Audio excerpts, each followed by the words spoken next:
Hi, I'm Mark from Tech with Mark, and recently I've started programming in Swift, specifically with Swift UI.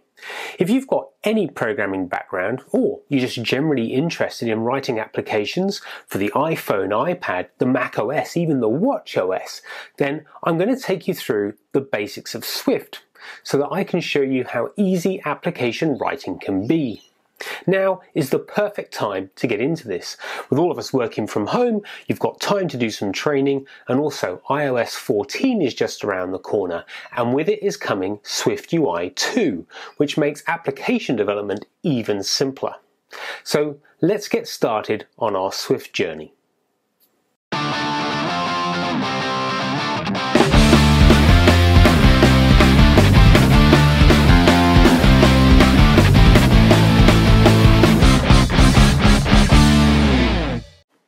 The first thing you're going to want to do is download Xcode from the App Store.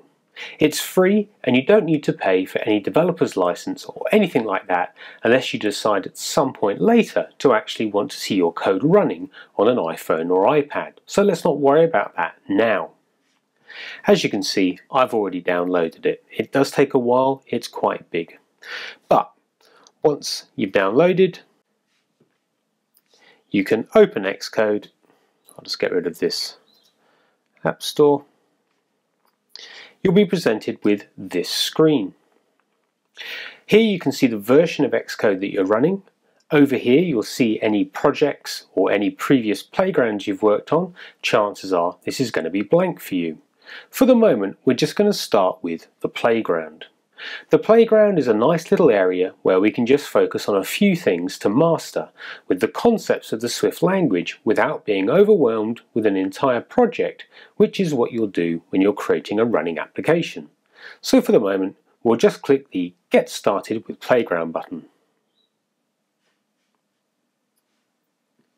It's going to prompt you with the type of template that you want. For the moment, we're just going to choose blank.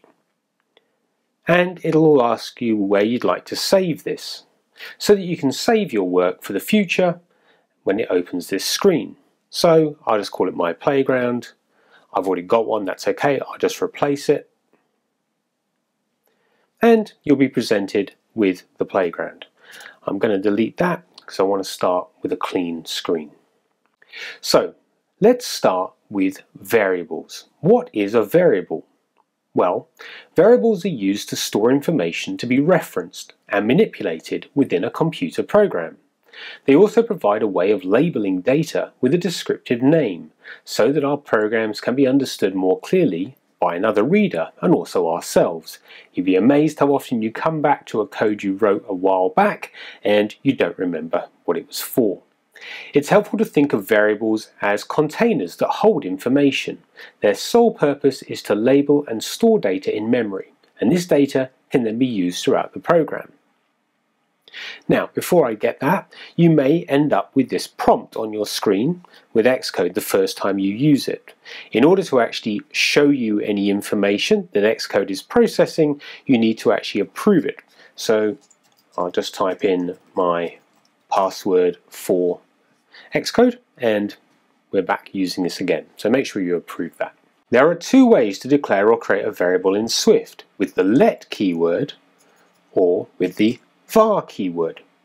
A keyword in programming language indicates a special word that's recognized by the compiler. That's the software that processes your program to perform some operation.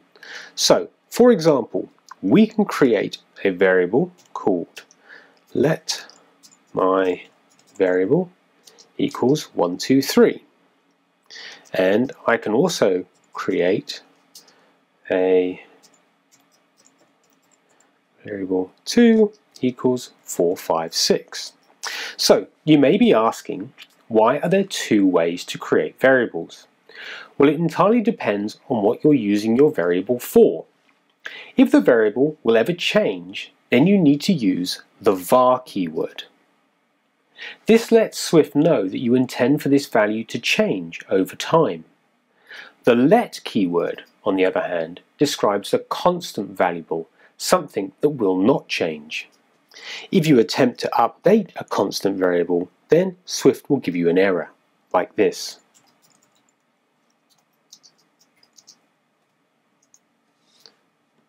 press play, you'll see here, left side of the operator is immutable. Mutable is a way of saying that something will change. And as I said, this is going to give you an error because let is a constant variable. You can also indicate what type of variable at creation time. So for example, if I want to ensure that this is always an integer is a type that specifies it's a real number, as in 1, 2, 3, 0, -1 for example, you can actually declare it with this syntax. Here, let my variable, colon, the type equals 1, 2, 3. Now when you're defining a constant variable, you must actually give it a value at that time. However, if you use the var keyword, you don't have to actually declare it at that time. At some point in the future, Swift knows that you're going to be using myVariable2 as an int. The only caveat is that before you use myVariable2, you have to actually give it a value. So for example, if I was going to try and use myVariable2 before I've given it a number, you see here you actually get an error saying it's been passed without being initialized. Don't worry about what this reference means. So, however, if I were to give this a value first and then compile,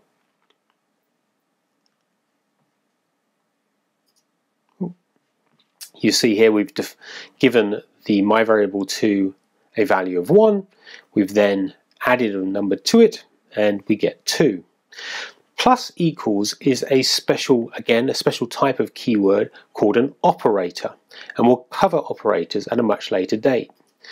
Plus equals is basically short for myVariable2 equals myVariable2 plus 1. What this means is take the current value that is assigned to this variable and then add 1 to it, and store that result back in the variable that we have called myVariable2. So, as you may have guessed, in this case, it's going to assign to the variable myVariable2 what the current value is, which was 2, and add 1, which is 3.